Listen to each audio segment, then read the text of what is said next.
Hello everyone and welcome to another high-elo game of Age of Empires. Today we saw a clip from the upcoming Nicolas Cage flick The Surfer, and the man's performance didn't disappoint at all. So while we wait for that film to come out, we'll have to sit down to watch Hoang playing as the Saracens in blue take on ACCM playing as the Malians in red.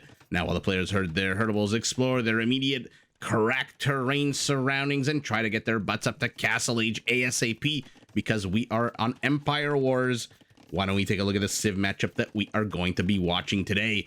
Now, the Saracens are a civilization whose cheaper markets and lowest commodity trading fee in the game means that they can potentially afford lots and lots of their very powerful units. Their foot archers come with an attack bonus against buildings. Their camels come with 25% more HP. Their Trebs and Mangonel line units can be upgraded to get a 15% attack boost. And their unique unit is the scimitar throwing cavalry killing machine that we like to call the Mameluke. Now, to keep their armies alive for as long as possible, the Saracens can upgrade their monks to automatically and passively heal many units nearby. Now, pivoting our eye to the right side of the minimap, where we've got ACCM playing as the Malians in red, perhaps taking a little bit too much damage for this one scout, as he kind of just hung out there while those Malian archers took aim. Hoang looks like he's going to lose the first unit in the game. ACCM draws first blood as it soaks into the cracked terrain of Cliffbound. The Malians are a powerful civilization whose infantry come with extra free pierce armor and whose cavalry can be upgraded to get a massive +5 attack boost.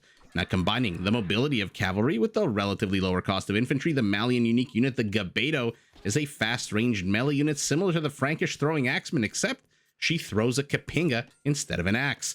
Now, economically, Malian gold miners do drop off 10% more gold. All of their buildings, except for farms, cost 15% less wood.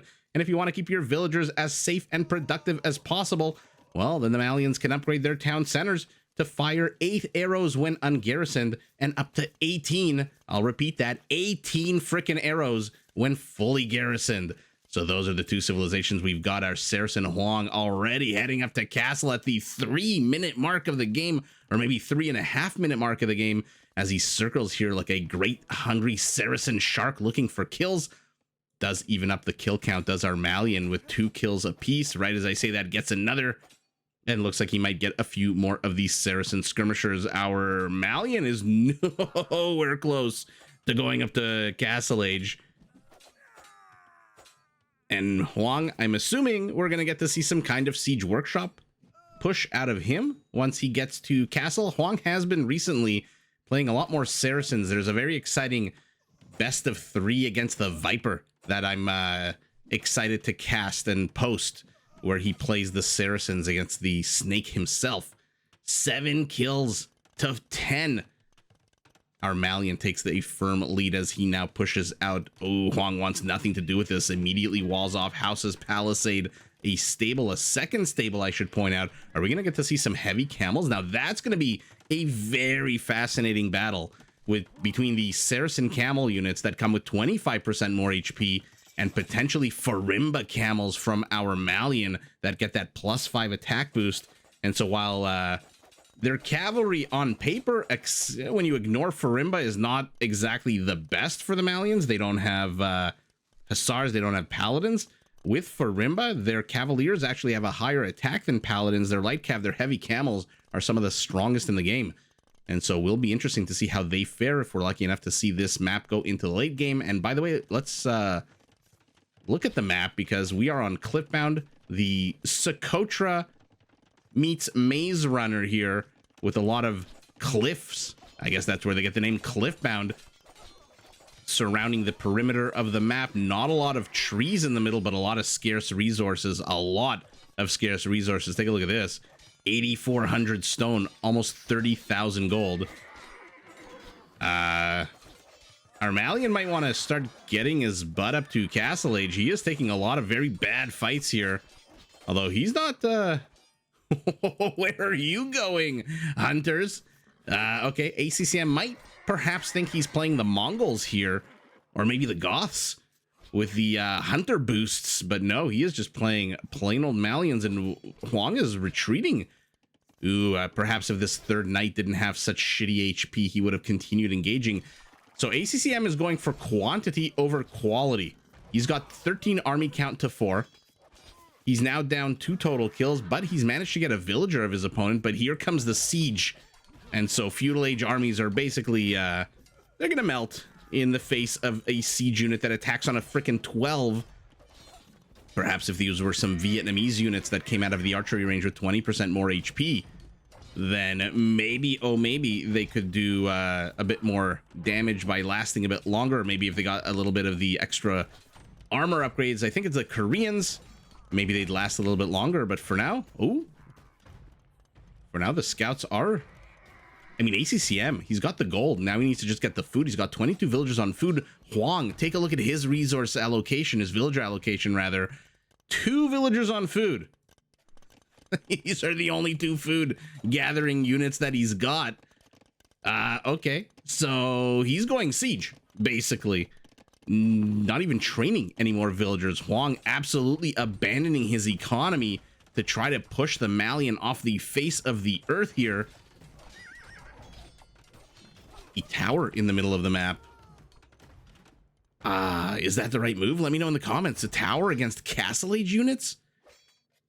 I'm not too sure about that, as another spearman dies. Hoang is taking a very substantial kill lead, 39 to 27, but it looks like a bit of damage being done. No, never mind. I saw the 3 villager kills at the bottom of our screen here on this user interface of Capture Age. I thought perhaps these scouts had managed to get a little bit done. No, they've just run away into the nether regions of the forest here. We'll keep an eye on them, see what they can get done.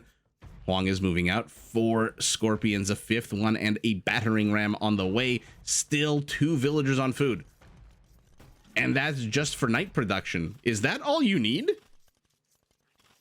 I'm really curious. There's a lot of really good resources, obviously, in Age of Empires. This is a community that is full of people, how do I put this nicely, who like to know the math behind things and like to know, for example, if I want to do a double stable night push, exactly how many villagers do I need on food and how many on gold? If I want to do a siege push, exactly how many villagers on wood and exactly how many villagers on food to support those villagers on wood, etc. And so I'm just struggling to understand why he's only got 2 on food. ACCM, by the way, for all that I'm talking about Hoang, he is continuing to dump all of his food into Feudal Age scouts. Now they are ridiculously fast moving. No husbandry. That is a Castle Age upgrade, but he doesn't need husbandry. Look at their movement speed, 1.55 tiles per second. So he's got a whole bunch of spearmen. He's got a whole bunch of archers. Both of those are going to tinkle away at the HP of the knights. No bloodlines yet for Hoang. Of course, you need 150 food for bloodlines, I believe. And so he doesn't have that. Not with 2 villagers on food. Although, wait a second. Pardon-moi. He's got 120 food. So he is approaching. And now he's inserted his army between ACCM and his base. Let's see what happens here. This is a very fascinating turn of events here. A very aggressive siege workshop. ACCM just abandons ship. Says, I'm going to try to attack you on the other side of the map. Doesn't even bother attacking the reinforcements who turn around and try to stop that. Oh my goodness, we've got a base trade situation with a player who is still firmly in the feudal. Now my question to you, forget Hoang's 2 villagers on food. Why the hell does ACCM have 5 villagers on gold if he's investing in scout cavalry units? Hoang backs away. Why is he backing away? How much damage could be possibly happening back home with Feudal Age armies? 4 kills for this entire army, all of them economic. So is that what it takes to pull Hoang back, killing 4 villagers? 5 villagers? Is he going to get a 6 before he dies? No, he does not. And so 11 total villager kills here for our Malian, whose scouts are dead, still has this body of spearmen. Now, don't get me wrong, spearmen, I think 18 attack bonus, 15 rather, against cavalry units. So the knights still have to be careful, especially when they're missing bloodlines. And so capping out at 100 HP, they are not exactly invincible against these spearmen. I mean, Hoang, obviously, look at it. It's got the better army in terms of individual units. ACCM's army lead isn't that big. 6 units. Hoang needs to just push in here. ACCM perhaps getting a little bit too comfortable in Feudal Age. Put his feet up, had a beer, lit a cigarette, and now his scouts and his spearmen are taking on knights. Now underneath the town center is a good place. Knights exactly with a +1 armor only. That being said, to be honest, the mobility here is in favor of our Malian. The question is, the scout unit that hits on a 5, base of a 5, how much potential damage can it do to this army, especially with 2 villagers here to repair any siege unit that gets damaged? Another military industrial building falls for our Malian. Is he going to go after the town center? Is he going to go after the stable? He has made his choice. He moves in. Man, if you didn't see yesterday's video with Hoang taking on Hera and attacking his town center at around the 30-minute mark of the game, you are missing out. Immediately after this video, immediately after this cast, go and look at yesterday's video. Perhaps one of the craziest town center pushes I have seen in my vast year and a half of casting. ACCM's army continues to circle. Oh, the Scorpions are a little bit exposed. The Knights here are on the right side, but they still do move faster than Spearmen, as slow as they are. Oh, double whammy. ACCM is doing an amazing job exploiting the lack of melee armor on Siege. I'll give him that. But again, I don't know. Now he's down in army count, 8 to 5. But look at his economy, 43 villagers to 18. He's managed to kill 18 of Hoang's villagers. And now he's going to go for another one. You're not going to be able to stop these scouts. You absolutely cannot stop them. It's like on Arena when we talk about stage 2 of Arena where the light cavalry units start coming out and start attacking monks. Beautiful maneuver. It pulls the knights out of position. Oh my god, he's going to play whack-a-mole here. He pulls them this way. He pulls them that way. Oh my god. Did ACCM just beat Hoang in Feudal Age? Well, there you go. I mean, I don't know if you heard me slamming my fist on my table when I said there you go for emphasis, not that you can see me do it, but perhaps you heard a thud in your ears before my annoying voice kicked in yet again. Wow. If ever you play this game and your opponent hits Castle Age and you're stuck in Feudal with 78 food, don't worry about it. Study ACCM. Study this game. Could Hoang have pushed in a bit stronger, perhaps? Could he have chosen an easier target than the town center with 2400 HP? Perhaps. Could his knights have killed a few more units to the rear of this completely undefended base, completely unwalled? Perhaps.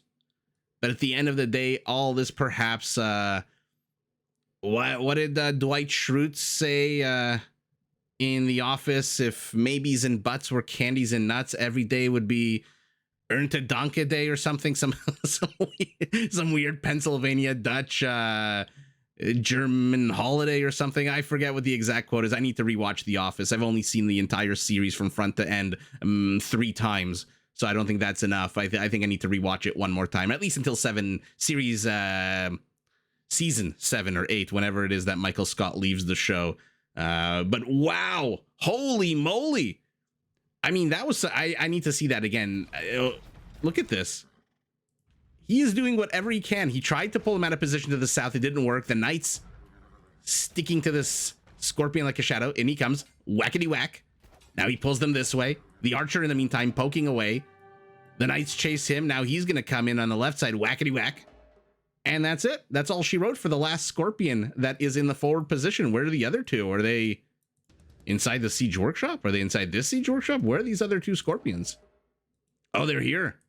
What are they doing here with their 5 kills? These veterans. You should be out here. Oh my god, is he trapped? I think he trapped his own Scorpions. They can't go out here. They can't go out here. They can't go out here or here. I think he had to delete his own palisade. I think Hoang realized he trapped his own Scorpions in defending against this oddly successful, strangely productive Feudal Age push. Well, there you go. Miracles can happen in Age of Empires. That was absolutely bonkers. I mean, on paper, look at these armies. 46 scouts to 16 knights, 13 Scorpions providing backup to 31 spearmen, 20 archers to 9 skirmishers. This is maybe perhaps the weak link, but 13 scorpions. Imagine this army versus this army. I actually don't know who wins here. This is like 100 army supply against, what is this, 2938? So 3 times bigger army, but a lot weaker. What do you guys think? Do you think he avoided Castle Age so that he could keep the speed on the scout? If you upgrade your scout, by the way, to light cav in Castle Age, the speed goes down. It goes from 1.55 to 1.50. And so they do become, what is that, like 3.5% slower? I don't know if that played any kind of role or calculation, but it is a relevant factor here. This was beautiful, pulling him every single direction. I mean, are the stats even worth it in a 20-minute game? Look at how much bigger the Malian economy was. 4,000 resources, about 50% bigger economy. But Hoang, look at that. Managed to get more gold, managed to get more stone for all the good that the stone did him, but trash resources. Look at the difference in food. 4,000 difference in food means he could pump out these 46. That's literally exactly almost 40, exactly almost. There you go. That's the professionalism you're looking for. 2 words that contradict each other.